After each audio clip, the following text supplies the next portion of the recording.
హే everyone, ఈరోజు మనం Kerala chicken ఎలా చేయాలో చూద్దాం. ఫస్ట్గా 4 to 5 పెద్ద పెద్ద onions and 5 tomatoes, 3 chillies.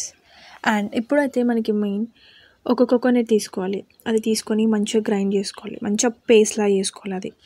And next ఇప్పుడు ఒక బౌల్ తీసుకొని అందులో కొంచెం ఆయిల్ వేసి, నెక్స్ట్ నేను ఫ్లేవర్ కోసమని బగారా ఆకులు వేస్తున్నాను. సో మీకు కావాలంటే వేసుకోండి, లేదు అంటే మీ ఇష్టం అది.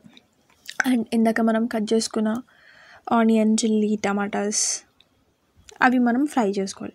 ఫస్ట్ అయితే నేనైతే ఆనియన్ వేసి అది మంచి బ్రౌనిష్ కలర్ వచ్చేంత వరకు మనం ఫ్రై చేసుకోవాలి. అండ్ నెక్స్ట్ అల్లం పేస్ట్. మా ఇంట్లో అయితే యూజువల్గా ఎక్కువ మేము అల్లం పేస్ట్ హోమ్మేడ్ ప్రిపేర్ చేసుకుంటాము. మంచిగా మిక్సీ పట్టేసి మంచిగా అది అందులో ఆనియన్లో వేసేసి మీకు తగినంత వేసేసుకొని మంచిగా ఫ్రై చేసేసుకోవాలి. మంచిగా ఫ్రై చేసేసుకోవాలి. బాయిల్ అవుతుంది కొంచెం సేపు. అండ్ నెక్స్ట్ పసుపు తగినంత, ధనియాల పొడి తగినంత, అండ్ కారం కూడా తగినంత. మీరు చికెన్ క్వాంటిటీ ఎంతైతే తీసుకుంటున్నారో దానికి తగినంత మీరు వేసుకోండి. నేనైతే ఎంత వేసుకున్నాను. అండ్ నెక్స్ట్ మెయిన్గా కొబ్బరికాయ, ఇందాక మనం చేసుకున్నాం కదా పేస్ట్, అది మనం వేసేసుకొని మంచిగా కలుపుకోవాలి. అది మంచిగా ఫ్రై అయ్యేంత వరకు మనం బాయిల్ చేసుకోవాలి. నెక్స్ట్ చికెన్ వేయాలి.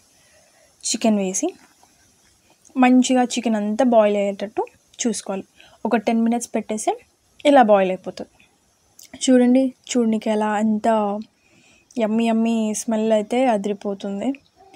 మంచిగా ఫ్రై చేసేసుకోవాలి. మీరు ఎంతైతే చికెన్ తీసుకుంటారో దానికి సరిపడా క్వాంటిటీస్ చేసుకోండి. మంచిగా ఫ్రై చేసేసుకోవాలి. నెక్స్ట్ లైట్గా సాల్ట్, అంటే నేను ఫస్ట్లో వేసుకున్న సాల్ట్, బట్ కొంచెం మళ్ళీ ఇంకా కొంచెం ఫ్లేవర్ కోసం అని చెప్పేసి ఇంకొంచెం యాడ్ చేస్తున్నాను.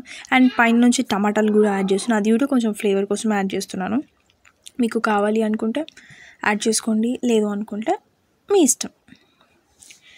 మంచిగా క్యాప్ పెట్టేసి బాయిల్ చేసేసి అవన్నీ బాయిల్ అయిపోయిన తర్వాతకి ఆ టమాటాలన్నీ మెత్తగా అయిపోయి స్మాష్ అయిపోతాయి లోపల ఇలా. నెక్స్ట్ మంచిగా ఈ చికెన్ బాయిల్ అయిన తర్వాతకి మనకి మంచిగా ఇట్లా ఆయిల్ కర్రీ కొంచెం విడివిడిగా అయిపోతుంది. ఆయిల్ అనేది మొత్తం పైకి వచ్చేస్తుంది. అలా వచ్చేసేంత వరకు బాయిల్ చేయండి. అలా అయితే ఫ్లేవర్ బాగా వస్తుంది. అండ్ లాస్ట్లో కొత్తిమీర ఫ్లేవర్ కోసం. మేమైతే యూజువల్లీ అన్ని కర్రీస్లో వేస్తాం కొత్తిమీర. మీకు కూడా చికెన్లో అయితే ఇంకా ఫ్లేవర్ బాగుంటుంది కదా, సో అందుకు. నెక్స్ట్ మంచిగా ఇలా మొత్తం ఆయిల్ అంతా ఒక సైడ్, లోపల కర్రీ మొత్తం ఒక సైడ్ అలా వచ్చేటట్టు చేసుకోండి. అలా అయితే మంచిగా ఫ్లేవర్ అర్థమైపోతుంది. అండ్ లాస్ట్లో మళ్ళీ క్యాప్ పెట్టేసి లాస్ట్లో మొత్తం మిక్స్ చేసేసుకుంటే చికెన్ రెడీ అయిపోతుంది. చూడండి ఎంత యమ్మీ